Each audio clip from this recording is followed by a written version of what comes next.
Hi everybody, this is foXnoMad, and today I want to help you travel smarter by asking a question: why do some backpacks just fail? And the reason I'm asking that question is because I was sent this Daypack by Lewis N Clark.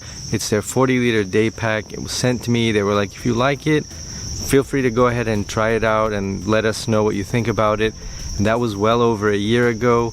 Clearly, I didn't like the bag too much because I'm just now doing this sort of review, which has brought up the question as to why some backpacks fail. This backpack is no longer on sale, and I don't think the sales did too well because you can't get it on Lewis N Clark's website anymore. There are a couple that they're trying to, looks like, put off or get rid of on Amazon, so those are at a very low price. It's definitely a lot cheaper than the original price of this bag. But I wanted to show you why backpacks fail through a review of this particular bag. So the first thing you notice when you get this bag is the material. This is a bag that is 100% designed to be waterproof for the most part. So it doesn't mean you can go swimming with this thing on, but you can get pretty well submerged, at least so that the top is not underwater.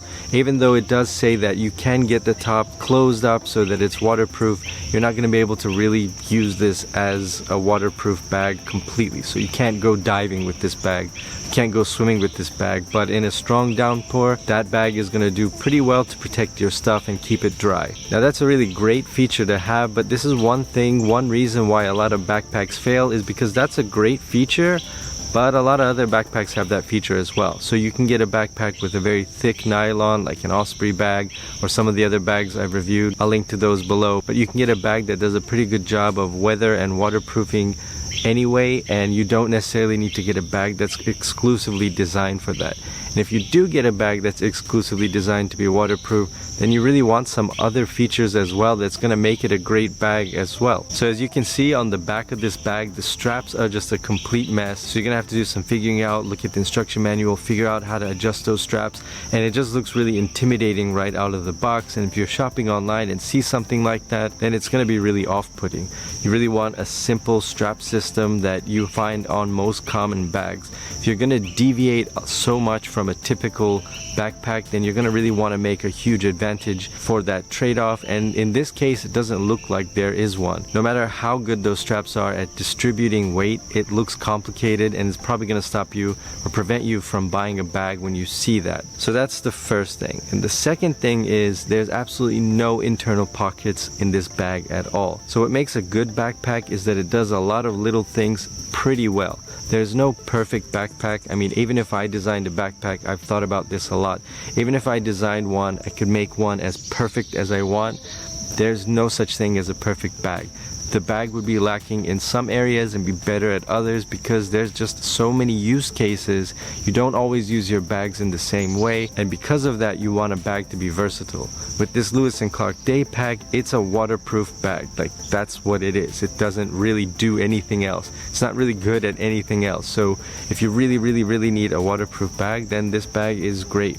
But probably you can get enough waterproofing from another bag that does a lot of other things very well also. You can find a bag with a good strap system, with more internal pockets, one that's got a sleeker exterior, and so on and so on. So most bags that try to do one thing really well, they often neglect a whole bunch of other stuff which isn't really good. So I've seen a lot of bags like that, like a photography bag that only does one thing really well. It's only designed for one camera, or a drone bag that just holds drones perfectly. But most people are not traveling with just a drone. Most people are not concerned about just waterproofing their bag.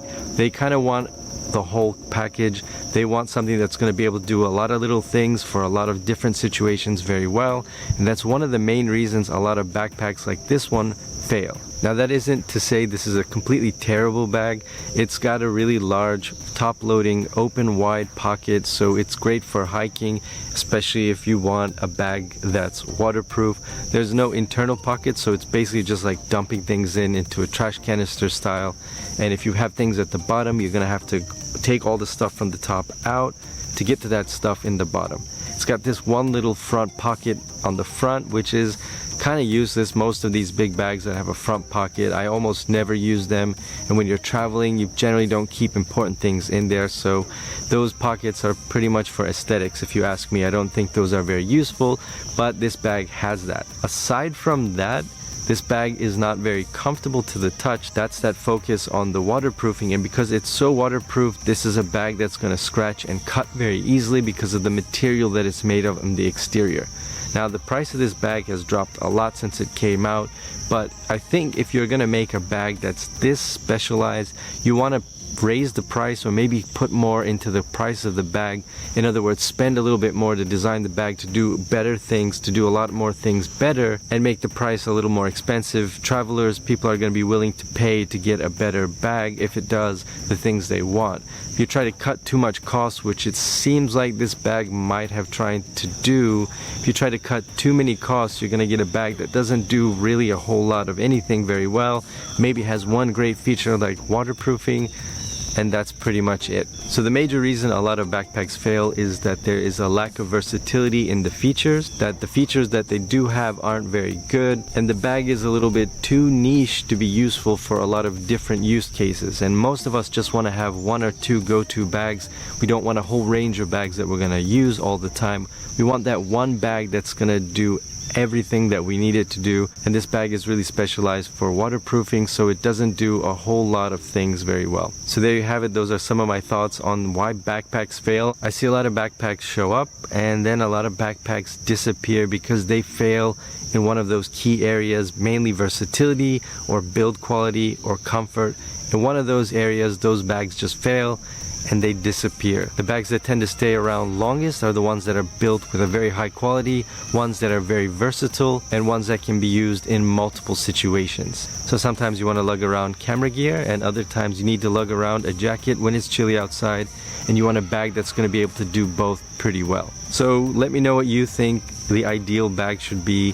What are some of your favorite backpacks, and what are some of the bags that just have disappointed you? Let me know in the comments below, and while you're down there, hit the like and subscribe buttons. I'll have new videos for you every week. Thanks for watching, and I will see you in the next video.